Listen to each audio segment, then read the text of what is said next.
Help me out here. What is the opposite of climbing a greased light pole?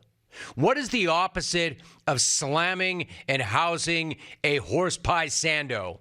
Because whatever the opposite of a Philadelphia celebration is, this is what I'm sure is going down right now. I mean, I said it last week, right? I said after last week's evisceration at the hands of the Cowboys, that Philadelphia looked like a broken team. They look broken. They look miserable. They look dysfunctional on both sides of the ball. And that they're not just trending in the wrong direction. They're literally heading right off a cliff. They're trending off of a cliff. I mean, it's bad. Really bad. And whatever is worse is where they are right now. I said all those things prior to last night. So if that's how it was prior to last night, how is it right now? If I were you, Philly fan, right now, I'd find that panic button and I would jump up and down on it.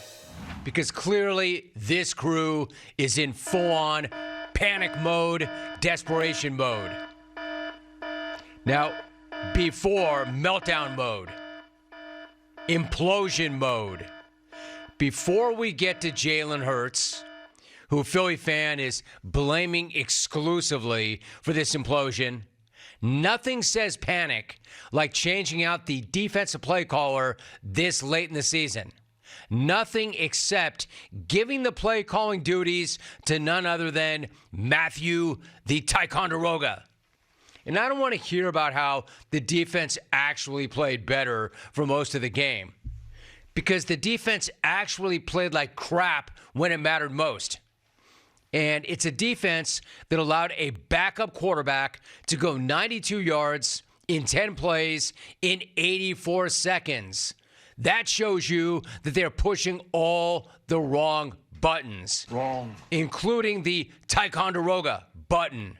So, Philly, I've got 2 words for you this morning, and Alvy, I'm going to need it in super, super slow-mo. Philly? Oh! It's got to be even slower than that.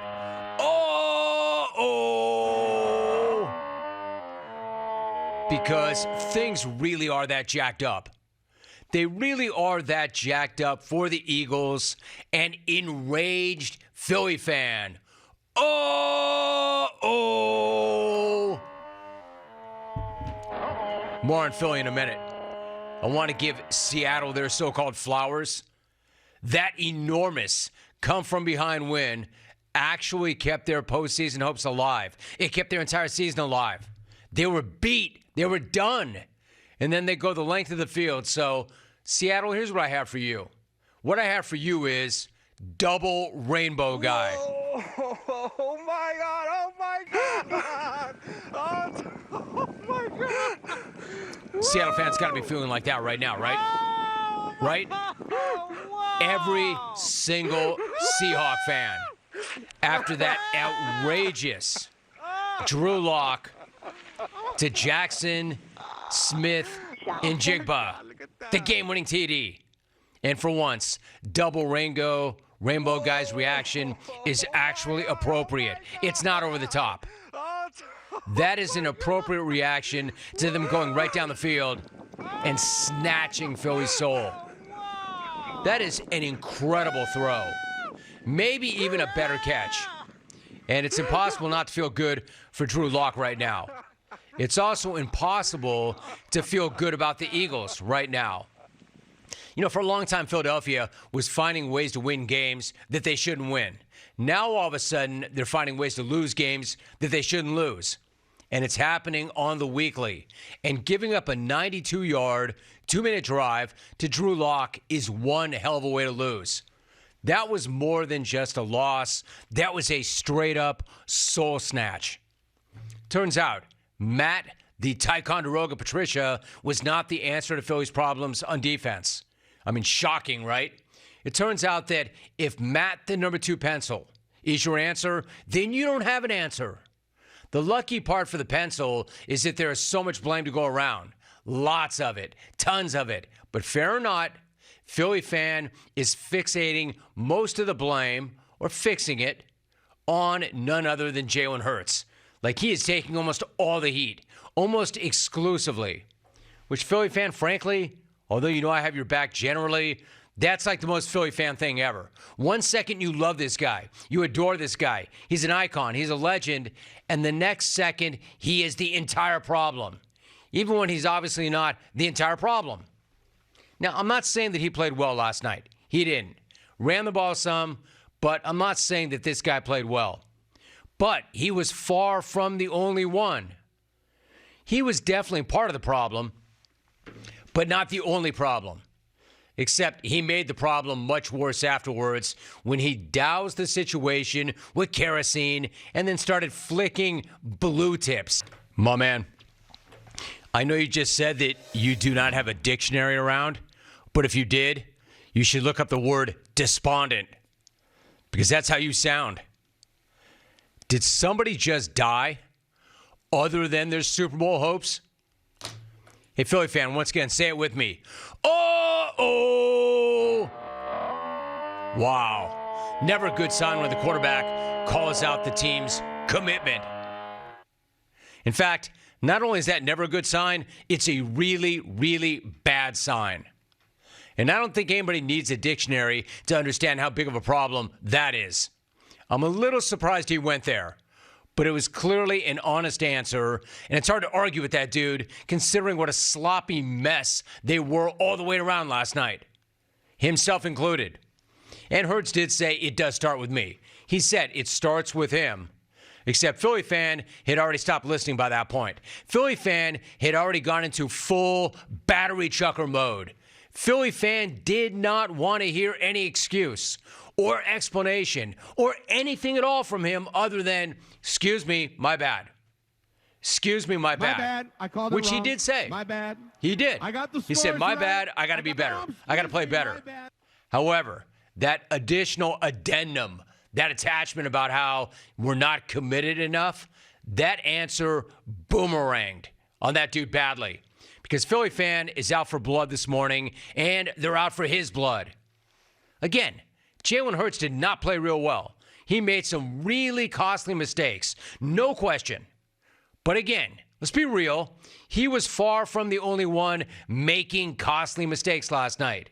He wasn't the one who was on the field for that 92-yard, 2-minute drive that ultimately decided that game. I'll tell you who was, though. My dude, James Bradbury. He was on the field, though, and he got cooked for 87 of those 92 yards and the touchdown play. By the way, how about my other dude, Shaq Leonard? Was he on the field last night at all? Was he? And the hell was Sidney Brown doing all night long outside of whiffing and missing on tackles consistently? Even the legend, Jason Kelce, has got to share some blame in this. You know, I hate to ever get on that legend. It's almost never necessary for me to get on that legend or anybody else. But he'd be the first one to admit that that false start penalty that he took on 3rd and 1 at the 3-yard line was a massive mistake.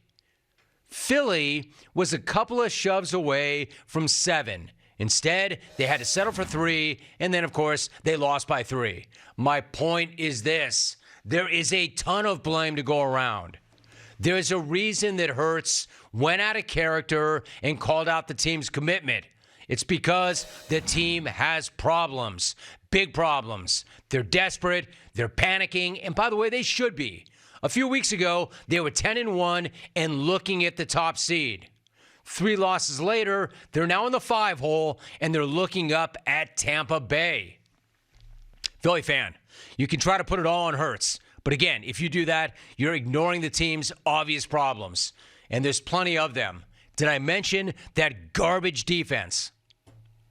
Hell, the defensive coaching has been so awful, they actually had to turn to Matt the Ticonderoga to try to save them.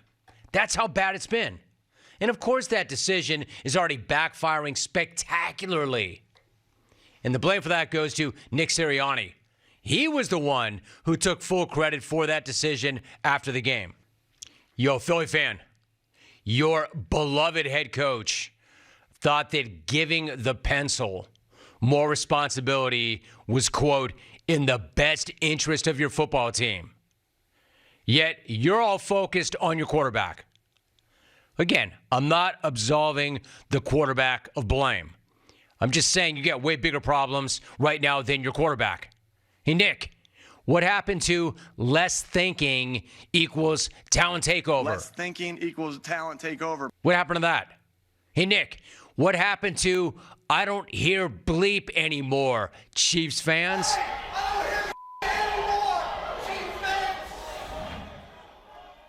What happened to that? What happened to I don't hear bleep anymore, Chiefs fans?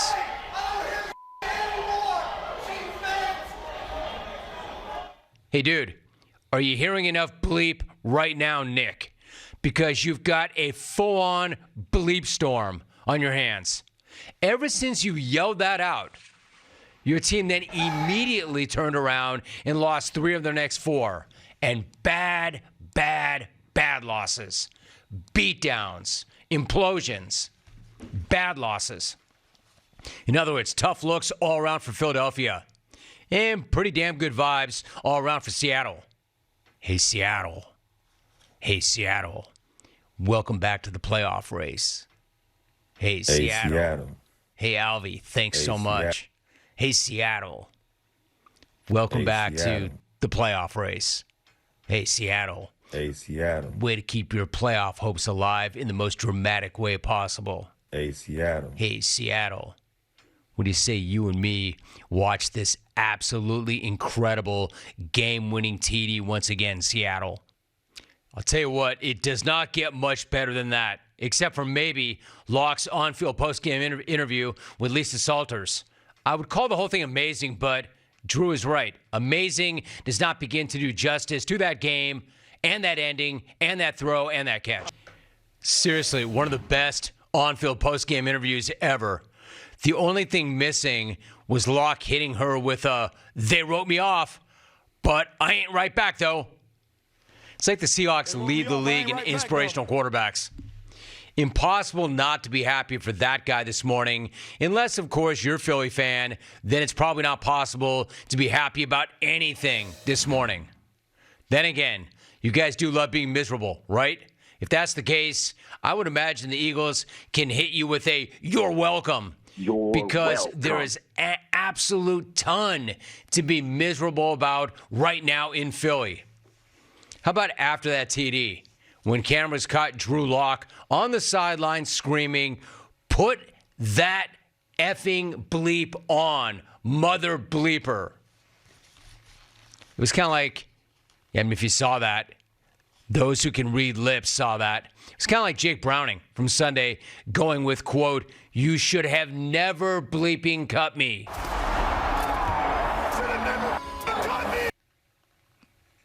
It's amazing. Top of his lungs.